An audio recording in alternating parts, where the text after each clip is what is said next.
Hi there and welcome to the short video that I've got up here for you today. CoachEdu.net. And today's video is all about what I have to rate as being the World Triathlon Association, or the World Triathlon Corporation, Ironman. Ironman's arsehole of the year, Ironman's idiot of the year, Ironman's complete moron of the year. And that award has to go to athlete by the name of Thomas Leifts, the Danish athlete that tested positive for EPO at Ironman Copenhagen earlier this year. And he and his three brothers have consistently since 2013 all four qualified for Kona every single year. And once again at Ironman Copenhagen, Thomas managed to qualify for Kona. He was in Kona, he had a bib number, but he had apparently, according to his Facebook page, he had the flu which precluded him from doing the race. Yet now in December, the World Triathlon Corporation tells us that he tested positive for EPO at Ironman Copenhagen and that he's ineligible to race Kona in 2015. But Ironman Kona was in October, we're now in December. So in December, Ironman is saying that Thomas is ineligible to race an event that was 2 months ago.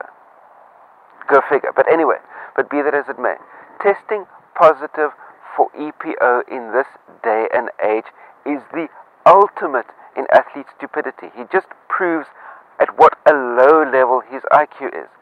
I mean, everybody knows that EPO has a half-life of 4 hours, which means that if you're going to test positive at the finish line of an Ironman event, it means that when you get up in the morning, before heading to the start line, you're juicing up with EPO just before you leave. Now, what kind of an arsehole, what kind of a fool would do such a stupid thing? I mean, the Ironman event as it is pushing your body to the limit. Are you wanting to have your hemoglobin getting thicker, jacking up during the course of the event while your hydration levels are coming down, which is causing your blood to thicken as well? I mean, that is such a fucked up thing to do to your body on race day. But be that as it may, one very important thing to remember here is, whoop-de-doo, Ironman has managed to test one age group athlete positive for this year. Let's put this into perspective. There was an anonymous survey done of 3,000 athletes at Ironman Frankfurt this year. Of those 3,000 athletes, 20%, that's 600 athletes, 600 age groupers in the anonymous survey admitted to using performance-enhancing drugs. So that's 600 at Ironman Frankfurt. How many Ironman events are there around the globe every year? What? I haven't looked up the number exactly. Is it 200, 300 events? So say take the conservative approach at 200 events.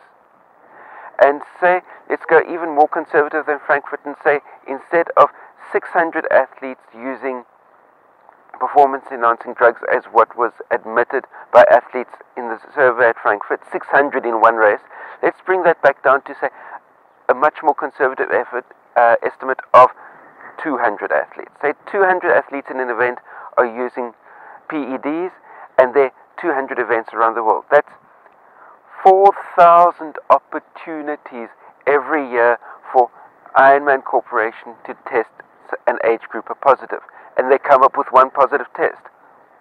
Why? It's bad for business. They want athletes to believe the fairy tale of being able to compete at the highest possible level, completely natural, when we all know full well that it's a complete and utter fucking fallacy.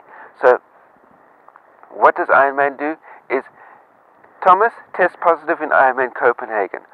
The way the testing process works in Ironman is all test results go to the Ironman Corporation. Nothing gets released to the public. Ironman Corporation communicates with the athlete. Ironman Corporation decides when, if ever, any of this data gets released to the public. Now, at the time, through Ironman Copenhagen heading into Kona, Ironman was in the process of negotiating selling the business to the new Chinese corporation. It will be bad for business to release a positive dope result during the course of that negotiation process. We know 2 weeks ago the deal was concluded, the ink is dry, the money has changed hands, the deal has happened. Now we can release the positive information because it won't have a negative impact on how much money we can get for selling the company. That's pure and simple. Positive dope tests are bad for business. It's in a athletics federation, it's in a triathlon corporation's best interest not to publish the data because it's in their best financial interest to keep perpetuating the fairy tale of elite sport. That's my take on the matter. Share any comments, questions, criticisms you have in the space down below.